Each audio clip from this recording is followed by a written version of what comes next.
Saudara bisa bayangkan kalau manusia tahu apa yang akan terjadi besok, wah betapa sombongnya dia. Oh saya sudah tahu besok saya akan begini-begini. Ya karena kita tidak tahu akan apa yang terjadi pada hari besok. Iya baik, kita akan sama-sama baca firman Tuhan. Hari ini terambil dari Pengkhotbah pasal yang ke-7.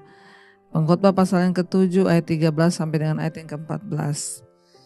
Pengkhotbah pasal yang ke-7 ayat yang ke-13 dan ayat 14 firman Tuhan berkata demikian. Perhatikanlah pekerjaan Allah, siapakah dapat meluruskan apa yang telah dibengkokkannya? 14. Pada hari mujur bergembiralah, tetapi pada hari malang ingatlah bahwa hari malang ini pun dijadikan Allah seperti juga hari mujur, supaya manusia tidak dapat menemukan sesuatu mengenai masa depannya. Iya, saudara, firman ini berkata, ya, di sana dikatakan ayat yang ke-13, kalau kita lihat luar biasa, perhatikanlah pekerjaan Allah. Siapakah dapat meluruskan apa yang telah dibengkokkannya? Artinya apa saudara? Kalau kita melihat pekerjaan Tuhan, ya semuanya ada dalam kedaulatan Tuhan. Apa yang kita anggap lurus ketika dibengkokkan Tuhan, tidak ada yang bisa meluruskannya. Karena Tuhanlah yang berdaulat, sehebat apapun kita, sekaya apapun kita, ya kita tidak dapat melawan Tuhan. Karena itu kita semua sadar bahwa kita hanya manusia yang tidak bisa melawan Allah. Jadi ngapain berbantah dengan Tuhan? Untuk apa kita melawan Tuhan? Lebih baik kita berserah kepada Dia, minta kehendak dan rencananya lah yang terjadi. Supaya kita ini tidak bersungut-sungut di kemudian hari. Saya memberi contoh begini saudara, siapa yang dapat meluruskan apa yang telah dibengkokkannya? Ya beberapa waktu yang lalu ada seorang wanita yang konseling dengan saya. Dia bilang, Bu, saya ini sudah pacaran dengan seorang pemuda. Saya sudah berharap sekali akan menikah dengan pemuda ini, Bu. Tapi di tengah perjalanan, Kak, saya melihat karakter pemuda ini, Bu, sangat kekanak-kanakan. Ya, dia itu kalau saya tegur atau nasehatin sedikit, ya namanya juga orang manusia ya punya banyak pendapat. Kalau saya kasih pendapat dia marah, lalu dia blok saya, Bu. Jadi saya nggak bisa hubungi dia, saya cari dia kemana-mana, nggak ada. Pokoknya dia menghilang begitu saja. Nah, saya berkata kepada wanita ini, ya bukankah itu adalah cara Tuhan ya untuk membebaskan kamu dari laki-laki yang tidak bertanggung jawab. Ya kamu bayangkan saja, kamu masih pacaran aja dia sudah seperti itu, apalagi kalau kamu nanti menikah. Ya tapi Bu, saya sudah berharap sekali bahwa ini akan menjadi jodoh saya. Ya saya sudah, orang tua juga sudah merestui, semua sudah tahu. Saya bilang, apa yang kamu anggap lurus itu belum tentu itu lurus di pandangan Tuhan. Ya Tuhan membengkokkan hubunganmu hari ini. Ya dia blok kamu sehingga kamu cari dia kemana-mana nggak ada. Ya udah, anggap itulah cara Tuhan bekerja. Tidak usah dicari model laki-laki seperti itu. Nggak ada kedewasaan rohaninya. Untuk hal-hal yang sepele saja ya dia harus marah sampai memblok nomormu. Loh kalian belum menikah loh. Kalau sudah menikah itu lebih parah lagi pasti akan terjadi. Nah saudara, ya kita harus belajar percaya bahwa kalau Tuhan yang sudah bekerja, mari kita ikuti saja apa yang Tuhan mau. Jangan mencoba meluruskan apa yang telah dibengkokkan Tuhan, maka kamu pasti akan celaka. Saya bilang, mungkin kamu bisa kalau kamu cari dengan kekuatan, kamu memohon-mohon, mengemis-ngemis kepada dia. Mungkin bisa. Akhirnya kalian menikah, tetapi saya yakin pernikahan yang seperti itu tidak akan lurus. Ya pasti kalau Tuhan sudah membengkokkannya, ikuti saja. Jadi saudara, dalam hidup ini seringkali dalam bisnis, usaha, pekerjaan apapun, kalau kita berserah, maka Tuhan itu akan membengkokkan. Nah, jangan memaksa untuk meluruskan itu karena kita pasti akan celaka. Ya, ikuti saja apa kehendak Tuhan supaya kita ini tidak mendapat malapetaka. Ayat yang ketiga, ayat yang ke-14 dikatakan begini saudara. Pada hari mujur bergembiralah, tetapi pada hari malang ingatlah bahwa hari malang ini pun dijadikan Allah. Seperti juga hari mujur, supaya manusia tidak dapat menemukan sesuatu mengenai masa depannya. Ya saudara, kita harus percaya bahwa Tuhan itu mengizinkan ya ada hari mujur datang dalam hidup kita, ada hari yang malang. Tuhan mengizinkan ada hari-hari yang enak, ada masa-masa yang tidak enak menimpa kita. Ya tidak mungkin di hidup ini enak terus saudara.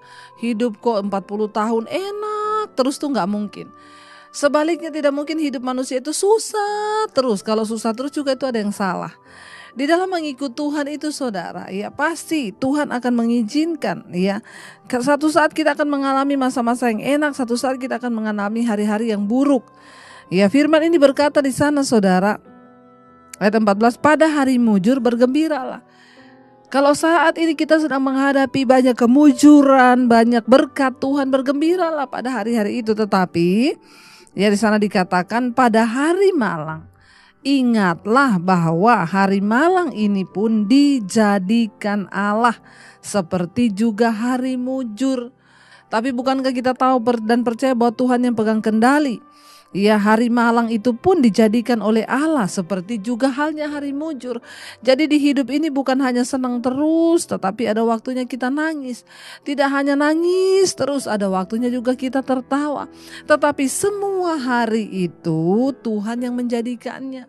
Hari sukacita Tuhan yang buat, hari berduka cita pun Tuhan yang buat. Jadi semua itu Tuhan izinkan saudara, supaya apa dikatakan di sana? Supaya manusia tidak dapat menemukan sesuatu mengenai masa depannya. Jadi ingat, Tuhan mengizinkan masa-masa enak dan tidak enak menimpa hidup setiap orang. Ya, Dia mencampurnya dalam hidup kita dengan cara demikian, ya, supaya kita ini tidak bisa memprediksi atau bergantung kepada sesuatu tentang masa depan kita. Ya, Tuhan mencampur antara pengalaman baik dan pengalaman buruk. Tuhan mencampur hari yang mujur dan hari yang malang di dalam hidup ini. Ya, jadi supaya apa saudara? Supaya manusia tidak mengetahui tentang masa depannya dan tidak ada satupun yang bergantung dengan hikmat dan kekuatan manusia. Mengapa Tuhan izinkan ada hari baik, ada hari malang? Supaya manusia bergantung kepada Tuhan. Karena kita tidak pernah tahu apa yang akan terjadi besok. Hari ini kita bisa tersenyum, besok mungkin kita bisa menangis. Tapi kalau kita menjalaninya bersama dengan Tuhan, semuanya pasti mendatangkan kebaikan dan kita diberi kekuatan dan penghiburan. Karena itu selama masih saudara kita ini mengalami hal-hal yang baik, bahkan mungkin hal-hal yang buruk, ya tetaplah percaya bahwa hari yang malang itu pun dijadikan oleh Tuhan. Ya, supaya kita tidak bisa bergantung pada kekuatan kita. Ya, kita biasanya memuji diri pada masa-masa yang enak. Ya, kita kadang lupa diri, lalu pada masa-masa buruk kita cenderung menyalahkan Tuhan tanpa bersyukur.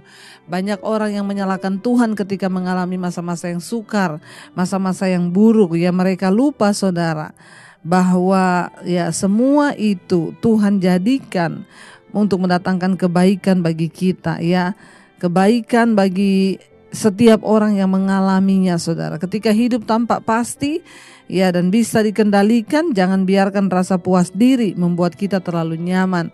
Ya, kenapa saudara? Ya, karena satu saat mungkin Tuhan akan mengizinkan hal-hal yang tidak enak menimpa kita. Maka itu saudara, ya mari kita kembali kepada Tuhan, kita berserah kepada Dia, ya, karena Dialah yang pegang kendali atas hidup kita. Pokoknya jangan pernah berputus asa akan hal-hal yang tidak enak mungkin yang sedang kita alami atau rasakan.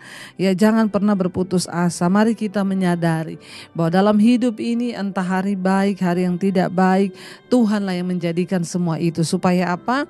Manusia tidak tahu akan masa depannya dan kita tidak sombong berjalan dengan kekuatan kita. Saudara bisa bayangkan kalau manusia tahu apa yang akan terjadi besok. Wah, betapa sombongnya dia. Oh, saya sudah tahu besok saya akan begini-begini. Ya, karena kita tidak tahu akan apa yang terjadi pada hari besok. Mari kita berpegang pada Tuhan. Mari kita berpegang pada firman agar kita terus memiliki kekuatan di dalam hidup ini saudara. Ya, kita harus percaya bahwa segala hal yang terjadi dalam hidup kita itu adalah seizin Tuhan. Biarlah kita terus bersandar kepada Tuhan. Kita mau katakan di hadapan Tuhan bahwa segala yang terjadi di hidupku, kami percaya Tuhan itu mendatangkan kebaikan bagi hidup kita. Semua yang terjadi di hidup kami Tuhan itu semata-mata untuk kebaikan.